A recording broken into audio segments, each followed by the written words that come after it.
कलाकारी लगती है आजकल की कविता बनाने में। मैं भी बना लूंगी कल, ऐसी बात नहीं है। सर महाराज, परम पूज्य श्री श्री रामदास जी महाराज, श्री अवधेश दास जी महाराज, मालवीय नगर विधानसभा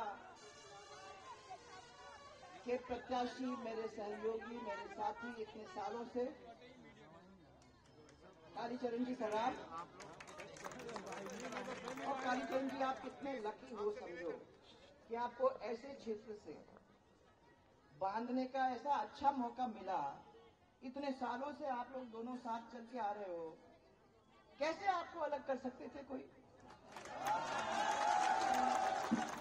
जयपुर की सांसद हमारे, वो भी हमारे सहयोगी, हमारे साथी इतने सालों से, रामचरण जी, हमारे जिलाध्यक्ष श्री राघव जी, महिला मोर्चा की अध्यक्ष रक्षा जी, जयपुर शहर सह प्रभारी नरेश जी, दूर से आए नरेश जी, आओ बैठो, प्रदेश उपाध्यक्ष सरदार अजयपाल जी, हमारे पूर्व सांसद राज्यसभा के श्री राम कुमार जी वर्मा, और हमारी महिला मोर्चा के, आप लोग सब बैठ जाओ, थोड़ी देर के बैठ जाओ, ज्यादा लंबा नहीं होगी, सुमन शर्मा जी, रवि नैयर जी, सुभाष गोयल जी, पूजा कपिल जी, और हमारे सामने बैठे हुए सब पार्षदगण जो यहाँ भी बैठे हुए हैं, सब पार्षदगण को मेरा प्रणाम, और संगठन के सब पदाधिकारीगण,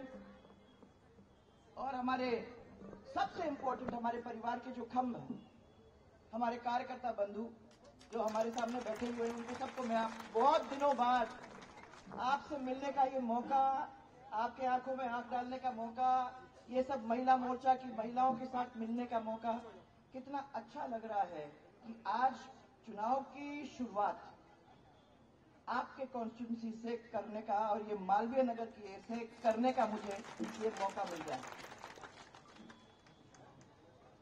लंबा भाषण करने नहीं आई हूं। घनश्याम जी, आप थोड़ा सब लोग इनको सबको हटा दो ना। आप बहुत, ये एक ऐसे प्यारे व्यक्ति हैं, देखो सबको हटा दो, खुद सामने खड़े रहें। चलो उधर करो सब। घनश्याम जी, ये जाने माने चेहरे हैं, ये देखो कैसे कैसे लोग बैठे हुए हैं, जाने माने चेहरे हैं। जब मैं पहली दफा आई थी तो नाम कुछ मालूम नहीं थे, अब धीरे धीरे धीरे परिवार को जानने लगे हैं। जब भी कार्यक्रम होते हैं, उन कार्यक्रम के अंदर आप लोगों से मुलाकात हो जाती है।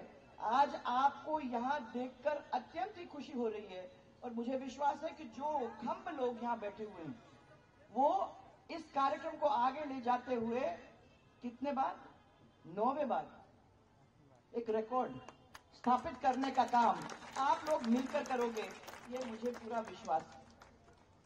चुनाव भाइयों आते हैं जाते हैं, इनके कितने चुनाव अब निकल गए हैं, आए और गए, परंतु जो संबंध तब शुरू किए थे, वो संबंध अब पारिवारिक संबंध हो गए। तो मैं जब कहती हूं ना कि इनको अलग करना बहुत मुश्किल हो जाता है, इसलिए मुश्किल हो जाता है क्योंकि पोते दोहिते वहां तक तो अपन पहुंच गए हैं। हर परिवार के अंदर हम लोग एक दूसरे को जानते हैं, तो अलग होंगे भी तो कैसे होंगे, कैसे होंगे। इसलिए आज मैं आप लोगों को खाली 2-4 चीजें याद दिलाने को आई हूं। आपके टाइम के अंदर रेलवे लाइन पर ओवरब्रिज बनाने का काम, अंडरपास बनाने का काम किसने किया है ना? ऐसा है ना कि अपने को कभी कभी वो जो काम हुए होते हैं, उनकी भी अपने को याद करने की जरूरत होती है। मैंने इनको कभी, ये फोन हाथ में रखा रहता है, भाई साहब को कहते हैं लोग, अरे साहब वो पहना कि नहीं पहना, पहना कि नहीं पहना। हम लोगों की बात भले इनको सुनाई नहीं देती हो, परंतु जब फोन आता है, कार्यकर्ता का फोन आता है, तो बटन दबा के उसकी बात सुनने में इनको प्रॉब्लम नहीं होती है। तो मैं हमेशा उनको यही कहती हूं कि जब आप हमारी बात नहीं सुनना चाहते हो, तो आपको एकदम से देखना शुरू कर देते हो, परंतु उसका फोन बजता नहीं है कि उसको उठा के तुरंत जहां बात करने की जरूरत पड़ती है, वहां बात तो जरूर कर ही देते हो। मालवीय नगर के सेक्टर नहीं क्या नहीं सुनते, उस किसी की नहीं सुनते, इनकी सुनते हैं। तो आपको ये मालूम होना चाहिए कि कोई भी काम आपको करवाना है तो इनमें से किसी को पकड़ के उनके सामने खड़ा कर दो, वो काम आपका हो जाएगा।